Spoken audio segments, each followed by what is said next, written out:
was written and performed by Eve Esler in 1996, following which it was adapted into 45 languages and staged in over 120 countries. The Marathi play is the 46th version. What inspired you to take this initiative? Actually, it is my exposure to feminist movement as well as my exposure to I was equally associated with Vaman Kendre, Chetan Datta, Ratul Pete, like stalwarts. Um, I was actively involved in theater, experimental theater movement, and I was also under influence of Augusto Boal's participatory theater. So the background of theater as well as feminist movement, um, both of them evolved into attraction towards this play. I came across this play because a friend of mine asked me to write about this play, introduce this play to Marathi audience. So I I had to read the complete script of the play, and then I watched Hindi and English Indian versions of the play, and I was really tempted to translate it into Marathi.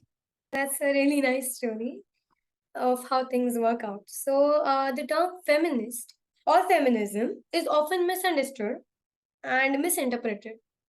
What, according to you, is feminist or feminism? See, feminism is a fluid concept. It has evolved through centuries as well as it has evolved through various cultures. Like in East Europe, there is a kind of feminism. In Germany, there is a little different feminism. In India, feminism is dated back to Gargi Maitreyi or maybe Saint Mirabai, etc. So there are types of feminisms like Marxist feminism, socialist feminism, radical feminism. So feminism is a fluid concept, and it is very easy to misinterpret in patriarchal culture. So, but the basic understanding about feminism is that men and women are equals.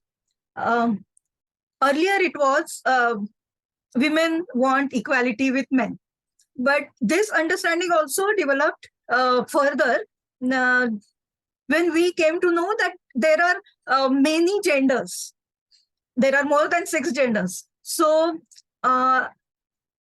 in addition to that, I would say um, inequalities are not only because of differences between genders or discrimination of gender.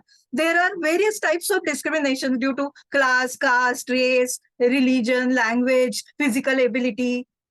So many elements are there which influence our inequalities.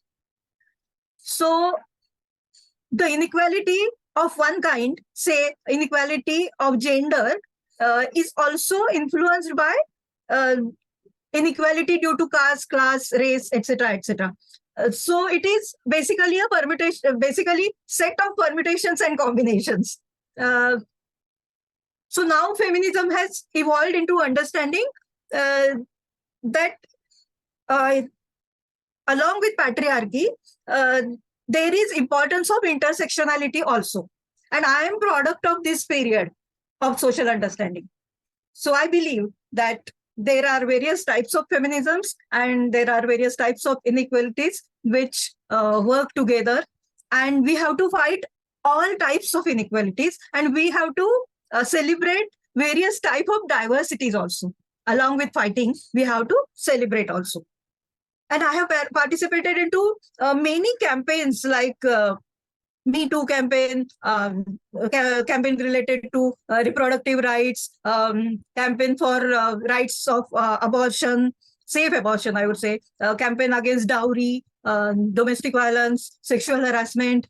So my understanding of feminism has developed through all those campaigns and fights and celebrations. So, even if women have equal rights as men today, there are a few social taboos that tend to hold women back.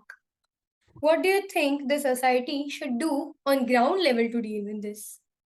In fact, women may have equal rights on paper, but implementation part is lacking. And our inequalities are um, a result of patriarchal structure of society. So holding women responsible for their rights or not having rights uh, is I don't believe that we should hold only women responsible for their inequality, but in fact men are much more responsible for all those inequalities, because in patriarchy men have much more power than women. Hence they are as they are part of the problem, they have to be part of the solutions. As women have evolved through centuries, by realizing their own power, they have worked through to empowerment, their own empowerment. Even men have to do the same work, like they should understand their personal and political and they actually they should examine themselves, their power, their masculinity, and then they will be able to eradicate the inequality and enjoy the equality.